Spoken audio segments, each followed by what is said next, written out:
મિત્રો, આજની સવારની પ્રેમી સલામ, જય મસીહજી, good morning, praise the lord, hallelujah. આપણે આજે શેર પર્વત પ્રભુના વચનોમાંથી અને ગિલ્બોઆ પર્વત વિશે જોઈશું. શેર પર્વતનો અર્થ થાય છે ખરબચડું. જો તમે ઉત્પત્તિનું પુસ્તક 14મો અધ્યાય 6ઠું વચન, 32મો અધ્યાય, 33મો અધ્યાય, બધા અધ્યાયમાં જોશો તો આ શેર પર્વત વિશે બહુ ઓછી વાત લખવામાં આવેલી છે. અને અદોમીઓ માટેનો એક પહાડી પ્રદેશ હતો અને પ્રદેશની અંદર કે છે કે આ શેર પર્વત પુરાતન વખતમાં કે છે કે હોડીઓના કબજામાં હતો અને ત્યાર પછી તે અદોમીઓને આપવામાં આવ્યો. ઉત્પત્તિ 14 અને 6માં અને હોડીઓ શેર પર્વત પર રહેતા હતા, એટલે કે આ જાતિ, આ પ્રજા ત્યાં વસવાટ કરતી હતી. ઉત્પત્તિ 32 ને 3, 33 અને 14, 16માં પાછળથી આ પ્રદેશ એ અદોમીઓના હાથમાં આવ્યો અને અદોમીઓ પછી એસાવ પુત્રોને એ આપવામાં આવ્યો. અહીંયા આગળ યાકૂબ પણ પોતાના વતન તરફ જતા થોડો ટાઈમ અહીંયા રોકાયો હતો અને ઇઝરાયેલીઓ પણ અહીંયા થઈને પ્રવાસ કર્યો ત્યારે આ પર્વત આગળ રહીને ગયા હતા.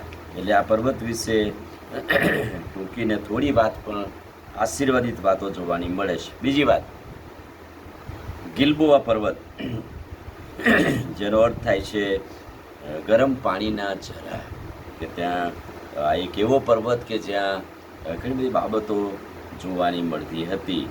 પહેલો સમુએલ 31મો અધ્યાય અને પહેલા વચનથી તમે જોજો, જ્યારે ઇઝરાયેલીઓએ અને ફલિસ્તીઓની વચ્ચે યુદ્ધ થયું અને બહુ જબરજસ્તનું ભારે યુદ્ધ થયું, ત્યારે ઇઝરાયેલીઓ ત્યાંથી નાઠા, એમનાથી હાર પામ્યા અને ગિલ્બોઆ પર્વત પર મોટી કતલ થઈ અને આ જગ્યાએ સખત યુદ્ધ મચી ગયું.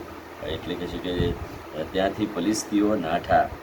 બીજો સમુએલ પહેલો અધ્યાય 1-10 મુજબ અહીં સાઉલની પણ કતલ થઈ હતી અને તે મરણ પામ્યો. એક જુવાન અમાલોકી ત્યાં આવીને દાઉદને રિપોર્ટ કરે છે કે ભાઈ આ પર્વત પર સાઉલની કતલ થઈ, સાઉલ મારાથી મરણ પામ્યો, અને દાઉદે એના માટે વિલાપ પણ કર્યો આ ગિલ્બોઆ પર્વત માટે. એ ઇતિહાસ આપણે જોઈએ છે. જો તમે બીજો સમુએલ પહેલો અધ્યાય 21મું વચન જોશો ને તો ત્યાં દાઉદે વિલાપનું ગીત લખ્યું છે. ત્યાં દાઉદે વિલાપ કર્યો છે સાઉલને સારું, એના દીકરાઓ, એના પરિવાર, કુટુંબને માટે. અને ત્યાં શું લખ્યું છે? એ ગિલ્બોઆના પર્વત, તમારા પર ઝાકળ કે વરસાદ કે અર્પણ ના હોય.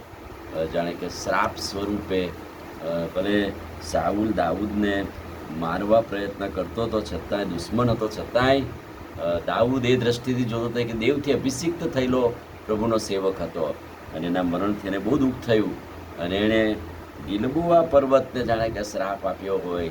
એના માટે જાણે કે આ ગીત વિલાપનું ગાયું કે હે ગિલ્બોઆના પર્વત, તારા પર હવે ઝાકળ, વરસાદ કે કોઈ અર્પણ ના હોય, કેમ કે ત્યાં યોદ્ધાની ઢાલ, એટલે સાઉલની ઢાલ ભ્રષ્ટ થયેલી પડી છે.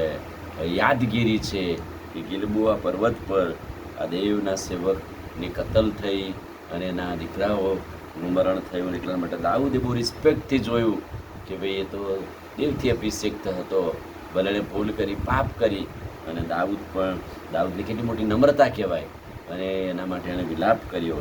અને ગિલ્બોઆ પર્વત વિશે આ વાતો આપણને જોવાની મળે છે. આમીન. પ્રાર્થના કરી. વાલા પ્રભુ, આજે સવારે તમારી કૃપા, દયા, ભલાઈને માટે મેં આભાર માનીએ છીએ. તમારી સંભાળને માટે સ્તુતિ કરીએ છીએ.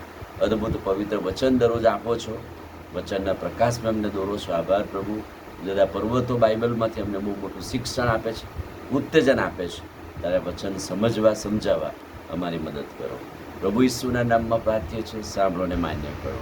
આમીન. God bless you.